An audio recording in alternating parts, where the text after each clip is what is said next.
Blackburn Rovers finally make it out of the first round of the Cup. Been waiting for this for such a long time. Hopefully we can have a good Cup run this year.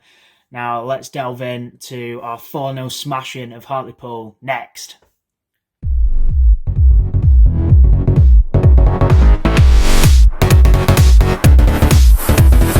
So guys, just back from beating Hartlepool 4-0. What a game. Absolutely dominated the game from start to finish. Didn't give Hartlepool a look in. In my opinion, I didn't really even see Hartlepool have an attack until like the 60th, 70th minute, something daft. Then they probably registered their first shot that I can remember anyway, 10 minutes after that, and then it says they scored. They had 2 shots on target on here, but I can only remember one, and that was right at the end of the game, literally the last kick of the game, and a good little save from Pears, who had nothing to do all night and still managed to pull off a save in the end, which is commendable. But no, absolutely made up for, Dilan Markanday in particular. Bradley Dack returned to the first team with a goal. But especially Markanday, his first professional goal, his first goal for Rovers. And something hopefully can kick on from. Absolute demolition, really. Absolutely faultless. We had 74% possession. And I question this team's ability to be able to go and beat a team when we had the ball. We struggled with that a hell of a lot under Mowbray. And my mind goes back to even Morecambe in the first round of the Cup last year. We were given all the ball and just could not break the team down for the life of us. Ended up losing 2-1. Swansea away last season, Millwall at home, just countless amounts of games where teams would come and, sit back and say, break us down. And even in the COVID season, we that was our Achilles heel too. We just could not do it. And we've managed to do it today against, obviously, a side that's in League Two, has only just been promoted from the National League. But equally, we've put a second string side out. Only Scotty Wharton is a first team player at the moment out of the players that were on the pitch, and he was only in there due to the fact Barnes and Carter are injured, else he wouldn't have featured himself. So brilliant performance, absolutely faultless, really. And yeah, 4-0. I did actually say in my preview, once I realised how bad Hartlepool's form was going into the game, I probably would have gone 4-0 if I'd have known that before making my prediction of 2-0. So I guess there's that, but I still stuck with 2-0, just trying to be a bit conservative, I guess. But it was nice just to get the win, wasn't it? But yeah, absolutely brilliant. So here is the XG for the first 2 goals. Obviously, Scott Wharton getting another goal in blue and white halves for his boyhood club. Another goal from a corner for himself. I think each and every one of his goals so far have been from corners, which for a big lad like him, and obviously a centre back, isn't surprising really. But an XG of 0.09 rather. So a well took goal. And a nice tidy header. Bradley Dack getting a goal in that 6-yard Bradley Dack area, as Dirk likes to call it. Dack-esque, wasn't it? On the 47th minute, as soon as we come out, bang, get that goal, game's done. If it wasn't already, to be honest, but that was really the nail in the coffin. A 0.4 XG for Dack there. And it was quite a nice cross from Edun, again, brilliant today. He really should be knocking on the door for that first team spot, in my opinion. Pickering hasn't been bad by any means in the first 2 games, but Edun has been really impressive pre-season. Had that goal line clearance against Swansea at 2-0, which, if that goes in, it's 2-1, completely different going into those last 20 minutes. And today looked amazing again, assisted Dack, and just all in all extremely solid the entire game. Don't think he really put a foot wrong, which is something I can't really say for Pickering at the minute, but obviously there's levels to the opposition today and whatnot, but I feel like we're in safe hands if Pickering was to get injured. In terms of the third and fourth goals for Rovers, Dolan got his first of the campaign, a 0.18 XG for Dolan. Down the left-hand side, opens his bodies up, curls it into the bottom corner. Quite a nice, tidy finish from Dolan. And Markanday getting his first for the Blue and White Halves, 73rd minute, 0.12 XG. And again, quite a nice, tidy goal. Very happy for him. And I really hope he kicks on from here and maybe starts to feature a little bit more in the league. Here are the ratings for both sets of teams. Markanday getting man of the match apparently with a 9 rating. It says there at the bottom, which I'm a little bit surprised at. I thought at times where he'd lose the ball a little bit, but I feel like that's to be expected, especially when he's a winger and he's young. But he had a decent game, I thought, but not a man of the match performance if you ask me. Dack coming in second there with an 8.6, and then Wharton just behind with an 8.4. Wharton only actually played the first half, and then I think JDT just thought, there's no way we're losing this, we'll put Pickering on at centre back and give Wharton a well-deserved rest after getting the first goal, which was strange, really. But I mean, I guess that's the circumstances we're in at the moment with Carter and Barnes being injured, and you're definitely not going to be bringing Ayala on, are you? So I hope it wasn't a knock. I hope it was just a thing of bringing him off to rest him. But yeah, in terms of the average age, 22.1 to their 24.5. Even going off the above picture, we've got Dilan Markanday and an 8.2 for Dack, a 6.5 for Vale, which I'm not really surprised at. I'm not going to lie. I thought Vale didn't really get involved in the game too much. He had a couple shots, but they were a bit lacklustre, to say the least. The only bit of his game today which I found quite good was his hold-up play. His hold-up play is something that has impressed me a lot, very Danny Graham-esque. But, when he got his chances today, he didn't really take them. He lashed one over the bar with his left foot, which I guess could be expected considering it was left. Another one, Markanday passed it to him when he probably should have shot, and it got smothered by the keeper. So I'm not really surprised with that. But in terms of Hartlepool, just absolutely awful, to be honest. I've never seen us, as far as I can remember, dominate a game so much. It was just one-way traffic, and it really was men against boys. But we were the boys and they were the men. The difference in quality was quite shocking, really, and to think that this was our second string side as well if it had been the first team, it could have quite easily been embarrassing numbers, let's put it that way. Fulham sort of numbers, I guess, against us last season. I was shocked that Ashley Phillips actually got man of the match officially.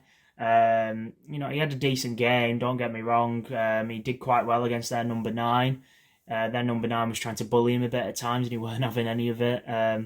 Say Ashley Phillips is a 17-year-old, and he's built like a brick shit house and could deal with a fully grown man going up against him, and literally had him on the floor at times is scary, really. So I hope he signs, but not a man of the match performance for me today, but a very solid performance nevertheless. Here are all the shots from Rovers and Hartlepool. Obviously, there's a few coming outside the box there, a couple in the 12-yard area, and then that Bradley Dack goal in the 6-yard box, which is to be expected from that man. Hartlepool, we only restricted him to 4 shots, apparently 2 on target, but like I said, I honestly can't remember the second one. There was the one right at the end, but I do not remember any of the others personally. And then here are the heat maps for the game. Just look at Hartlepool's heat map. I think that says it all, really. Just not in the game at all. And Rovers absolutely running ragged the entire game and really dominated the ball, took our chances when we needed to, and just a great performance. And this is what the Rovers fans have got to say on Twitter. So Mullen Void says, for everyone asking, Tyler Morton played great. He was man of the match for me. Industrious, clever, hardly put a foot wrong. Please, can we keep him? For me, anyway, I thought Morton did well, but I can't see a world in where he gets into the team over John Buckley. I feel like we need to prioritise our own with John Buckley. I haven't seen anything today that would suggest Morton is better than Buckley. And an interesting side note, really, Buckley did actually come on and took the captain's armband for the last 10 minutes of the game or so, what was quite interesting, really. I mean, out of all the players on the pitch, it was only really between him and Pickering, I guess. Pickering was the captain at Crewe after all when we got him, but obviously Buckley was, so out of the players on the pitch, had been playing for Rovers the longest, I guess. The Chimp Doll, 10 changes in a 4-0 win, regardless of the opposition. That's not very Rovers-like, it really isn't. And I'm glad to see that under a new head coach, things seem to be changing a little bit around Ewood. We are the Rovers, fantastic victory for a young team with bags of potential. Great to see the Jedi Master, Bradley Dack, showing the young players how to use the Force. Great to see Bradley Dack with the armband today, the captain's armband, that is. It seems like he's probably second in line, I guess, for that captain's armband if Travis was to be injured, I guess, and Dack was starting. So it was great for him to have it, great for him to get a goal, and yeah, he led the team by example today, and even got a bit feisty at one point during the match with one of their opposition players, what was great to see. Dylan says, you're telling me that we didn't go out at the first hurdle. What a time to be alive. Yeah, not very Mowbray-like, is it? So hopefully this is a sign of things to come. And RC1875 says, very nice change from Mowbray's days where we would start most of the first team. At least one would get injured if we'd lose anyway. And I couldn't put that better myself. L says, well in lads, another complete performance. Looking very impressive under JDT. Certainly are, can't agree more. Jordan, I'm not one for overreacting, but I just don't see how we're going to lose a game ever again or concede a goal ever again. I hope so. Hopefully this can last as long as possible, but we are in for a game and a half on Sunday against West Brom. A West Brom side that really should have beat Watford by a few goals from what I'm led to believe. So it's not going to be an easy game by any means. And Watford, obviously, as we all know, have a very strong team. But the only benefit is we do have a couple of days rest on West Brom. I believe they're playing tomorrow in the Cup. And we also, they obviously played on Monday and we played on Saturday. So hopefully that can play into our hands a little bit, especially at home. Gareth says, why does this feel like a special result? Like it's the start of something. Hopefully a start of a really good cup run and maybe pulling one of the big six sides. Here's hoping, Gareth. And Callum Atkins does to show that even with a second string... And Callum Atkins says, goes to show that even with a second string, having a proper coach can do. After years of no cup runs, losing to local League One sides in both cups in the first round last year, it's brilliant to see this. It really is, and it's great just to get into the next round and a good draw against Bradford, which should be a really interesting game to say the least. Richie Smallwood, Harry Chapman, obviously Sparky, managing the opposition. Should be a good atmosphere, I reckon, and a game I'm definitely interested in potentially going to. And here are the other results around the FL Cup this weekend. Well, sorry, midweek. Cambridge United with a shock win over Millwall. Shrewsbury beating Carlisle 3-2. Barrow beating Blackpool on pens. That is a big win for them. Aki Stanley losing 12-11 to Tranmere Rovers on the penalties. That is shocking. Ended up going all the way around through every single penalty taker, and then the 12th one goes in, and wow. Gillingham beat AFC Wimbledon 2-0. Wickham beat Northampton Town 2-1. Oxford United beat Swansea 5-3 on pens. Russell Martin is having an absolute nightmare, isn't he? One draw against Rotherham, newly promoted Rotherham, a team which I think many fans would have expected Swansea to turn over.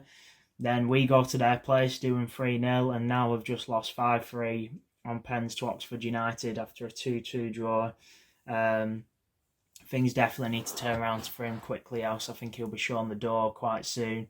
Rochdale beat Burton 2-0. Exeter thumping Cheltenham 7-0. What a result, bloody hell. That is a massive shock. Charlton beating QPR 5-3 on penalties after a 1-1 draw. That'll be a lot of bragging rights for the Charlton fans, I'm sure. Morecambe, after a 0-0 draw with Stoke City, win 5-3 on pens, and they had a red card. A lot of Championship sides have gone out this round, so fair play to Rovers, thumping their opposition. It's obviously not as easy as it looks. Derby County beating Mansfield Town 2-1 in another grudge match there. Bradford City beating Hull 2-1, who we will be facing in the next round. Glad it's Bradford we're facing and not Hull. Good to obviously get a game which, we wouldn't be seeing anytime soon, I'm sure. Again, for a long while, I would have thought. And another grudge match won there. Crawley Town beating Bristol Rovers 1-0. Preston thumping Huddersfield 4-1. I'll give Huddersfield's manager till the end of the month, and then he will be gone. There's no doubt in my mind about that. Colchester 1-0 against Ipswich Town. Definitely a bit of an upset there. Grimsby Town beating 4-0. Crewe Alexandra, and Bolton smacking Salford City 5-1, even with a red card, and more bragging rights there, I'm sure. Norwich City drawing 2-2 with Birmingham, and then beating them 4-2 on pens. Stockport beating Harrogate Town 1-0. Lincoln 3-0 winners over Doncaster. Newport County beating Luton Town 3-2, a bit of an upset there. MK Dons 1-0 winners over Sutton United. Forest Green beating Leyton Orient 2-0. Fleetwood beating Wigan 1-0. I'm sure that was nice. Bit of a rivalry there, I'm sure. Pompey beating Cardiff 3-0. Cardiff had a red card, so to be expected, I guess.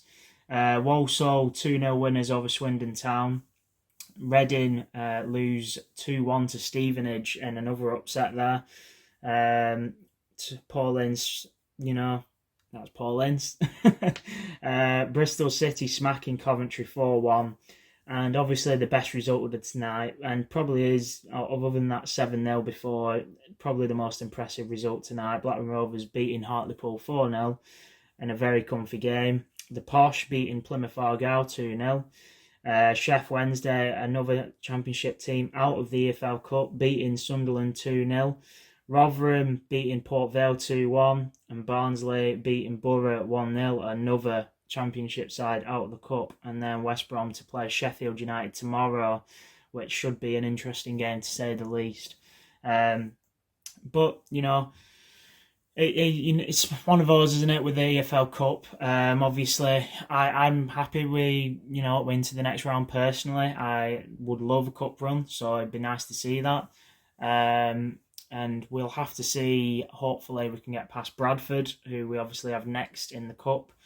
And, if we can pull one of those big six sides, if we were to beat Bradford, it would just kind of get a buzz around the place. And with the way we're playing at the minute, to get one of those big six sides at home or even away, and, just show Rovers what we're all about at the minute. Potentially give an upset, even just one of the Prem sides, really, if it was a decent one like an Everton or whatnot. It'd be good just to, on Aston Villa, just to pull one of those sides and do the business, really, like we did in that FA Cup run under Mowbray, definitely not under Mowbray, under Gary Boyer, 2014-15 season, where we beat Swansea, who were in the Prem at the time, then Stoke, who were in the Prem at the time, with that brilliant hat-trick from Josh King in that 4-1 win at home. And then to pull Liverpool, draw 0-0 at Anfield, then bring them back to ours. And even though we lost 1-0 in the quarterfinals, what an atmosphere.